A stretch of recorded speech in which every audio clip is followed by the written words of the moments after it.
Hello నమస్తే అండి. ఇప్పుడు నేను మీకు కాంచీపురంలో ఉన్నటువంటి కైలాసనాథ టెంపుల్ని చూపిస్తున్నాను.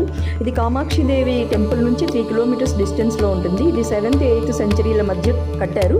ఇది పల్లవరాజు అయినటువంటి నరసింహ రాజసింహ అనే ఆయన కట్టారు. ఆయన గొప్ప శివభక్తుడు. అందుకే ఒకప్పుడు దీన్ని రాజసింహేశ్వర దేవాలయంగా పిలిచేవారట. అయితే ఈ రాజసింహేశ్వరుడు ఇక్కడ ముక్తి చెందారు కాబట్టి ఈ దేవాలయానికి చాలా గొప్ప ప్రాశస్త్యం ఉందన్నమాట.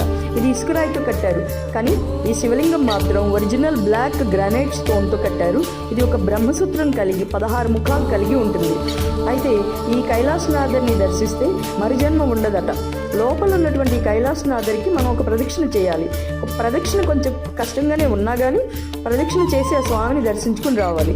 ఇది కంచిలో చూసి తీరాల్సినటువంటి దేవాలయం. Thanks for watching. అండ్ మనం మళ్ళీ ఇంకో దేవాలయంతో మళ్ళీ కలుద్దాం. Thank you.